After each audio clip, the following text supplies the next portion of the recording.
Magandang araw, Mindoro. Ito ang ulat panahon ni Moses, ang inyong bantay panahon ng bagong henerasyon. Mula sa datos ng Project Moses powered by Genesis, hatid namin ay lokal na ulat panahon sa oras na ito. Ako si Kirkpatrick Kalinaw, ang inyong weather correspondent ngayong araw. Ayon sa pinakahuling weather update ng Pag-asa, nakalabas na sa Philippine Area of Responsibility ang bagyong Henry, kung saan namataan ito sa layong 610 kilometers west of Bitutan, La Union, na may hanging 55 km per hour at bugso na 70 km per hour as of 3 a.m. Ito ay nasa kategory pa rin ng tropical depression kahit nasa labas na ng bansa at hindi na ito nakakaapekto sa atin. Samantala, ang mga pag-ulan naman sa kanlurang bahagi ng Southern Luzon, Visayas at Mindanao ay dulot ng habagat. Sa kabila nito, asahan ng maaliwalas na panahon sa maghapon at sa mga susunod na araw dahil walang minomonitor na sama ng panahon sa labas ng Philippine Area of Responsibility. Batay naman sa pinakahuling satellite imagery, ang probinsya ay nababalot ng mga kaulapan kung kaya't mataas ang tsansa ng pag-ulan lalo na sa hapon.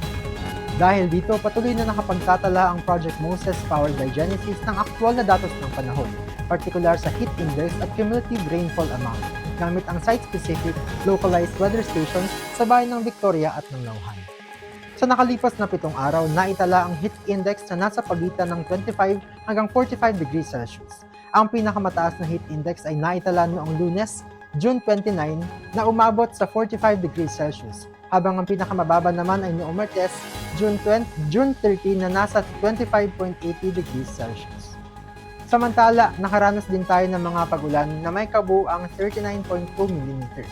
Ang pinakamalakas na pag-ulan ay naitala noong Martes na umabot sa 20.80 mm at ito ay dulot ng low pressure area na ngayon ay Tropical Depression Henry na lamang.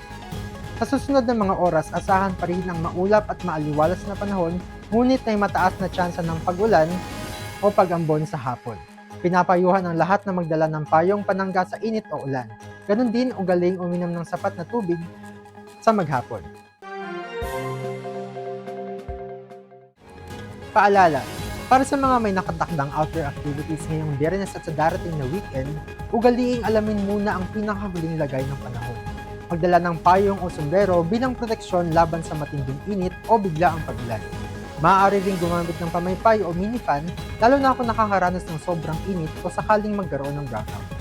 Sa ating mga motorista, mag-ingat sa pagmamaneho, lalo na sa mga kalsadang mainit at maalikabok. Maging mas maingat din kapag umuulan dahil maaaring maging madulas ang mga daan. Magsuot ng magagaan at preskong damit at panatilihing hydrated sa pamamagitan ng regular na pag-inom ng tubig. Dahil sa pabago-bagong kondisyon ng panahon, pinapaalalahanan din ang lahat ng pangalagaan ng kanilang kalusugan upang makaiwas sa mga karaniwang sakit tulad ng sipon, ubo at lagnat. Para naman sa ating mga magsasaka, mahalagang alamin muna ang lagay ng panahon bago magsagawa ng mga gawaing pambukid tulad ng pagbubungkal ng lupa at iba pang aktibidad sa sakahan. Ang datos na nakakolekta ng Project Moses powered by Genesis ay mula sa aktwal na developed weather station na nakatayo sa Minsu Victoria Campus. Ito ay site-specific at nagpapakita ng aktwal na kondisyon ng panahon sa lokasyon. Iyan muna ang ating weather update. Muli ako si Kirkpatrick Kalinaw at ito ang ulat panahon ni Moses, ang inyong bantay panahon ng bagong henerasyon. Upang hindi mahuli sa lagay ng panahon, huwag kalimutang bisitahin ang aming official website sa projectmoses.minsu.edu.ph at ang aming official Facebook page na Project Moses powered by Genesis. Para naman sa mga pinakabagong balita at anunsyo mula sa ating universidad, bisitahin ang official Minsu website sa www.minsu.edu.ph at i-follow ang ating official social media pages sa Facebook, Instagram at YouTube at The Minsu Official. Magandang araw!